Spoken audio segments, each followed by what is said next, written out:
For families with mentally ill teenagers, every day is fraught with anxiety, and live-in health units are seen as a lifeline. When Brisbane's Barrett Adolescent Centre closed, families warned that the consequences would be devastating, and they were right. Within 8 months of its closure, 3 teenagers were dead. Today, a commission of inquiry found that the former Newman government's decision to close the centre was ill-considered, as Kathy McLeish reports.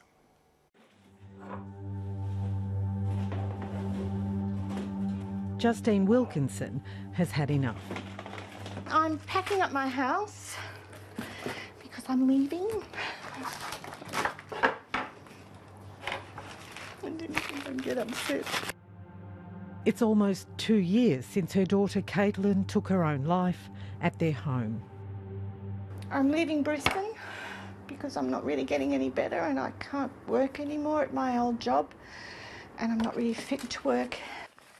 Caitlin had battled severe and complex mental illness for most of her teens.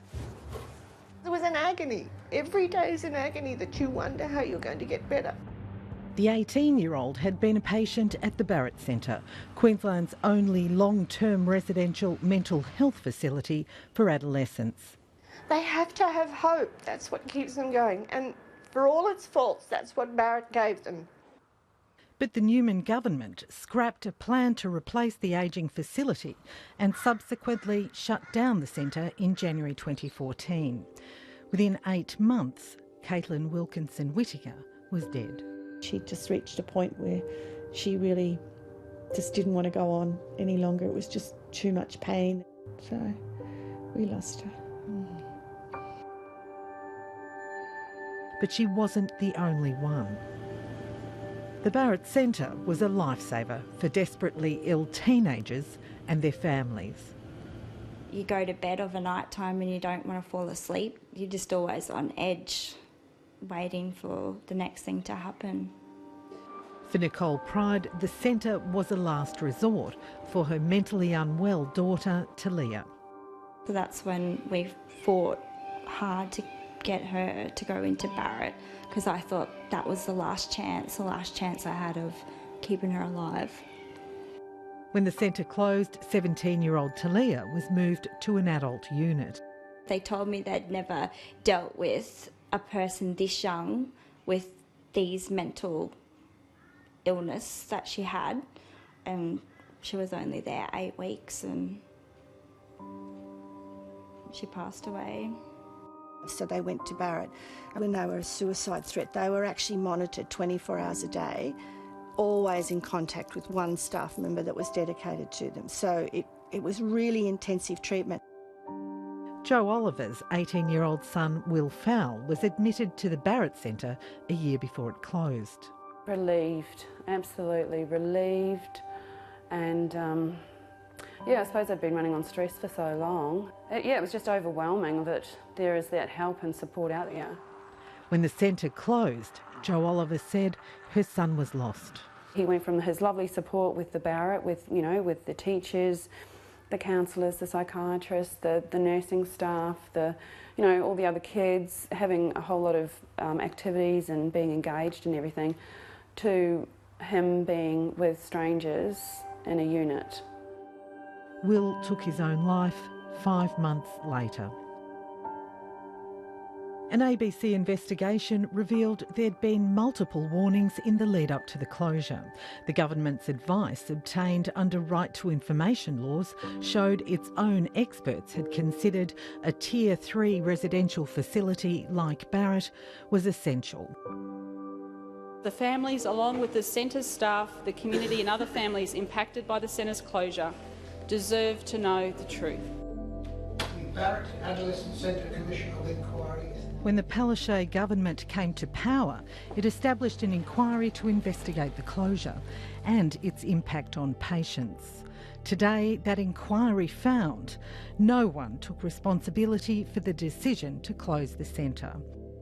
The LNP health minister at the time was inadequately advised, and consultation with Barrett families was not ideal.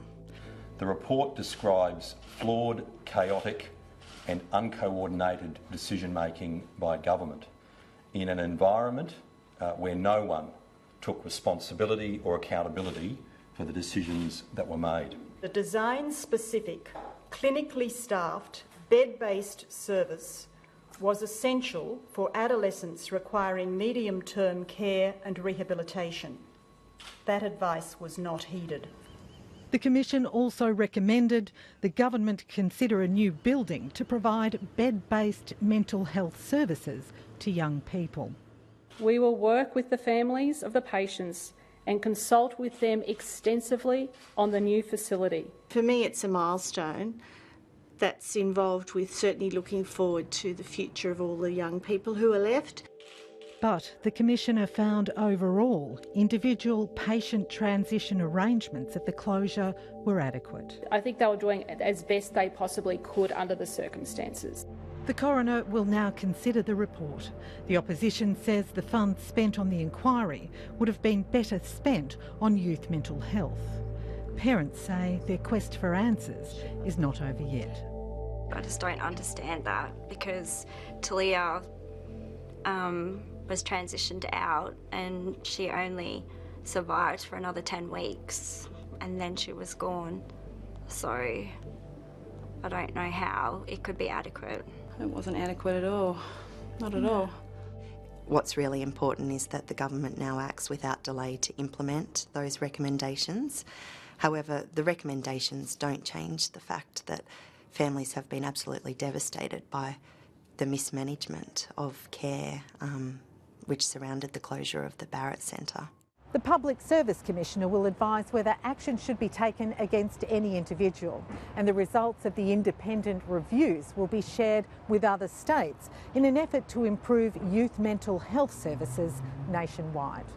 I'm happy that they might be moving forward and helping other children and other families so they don't have to go through what I went through.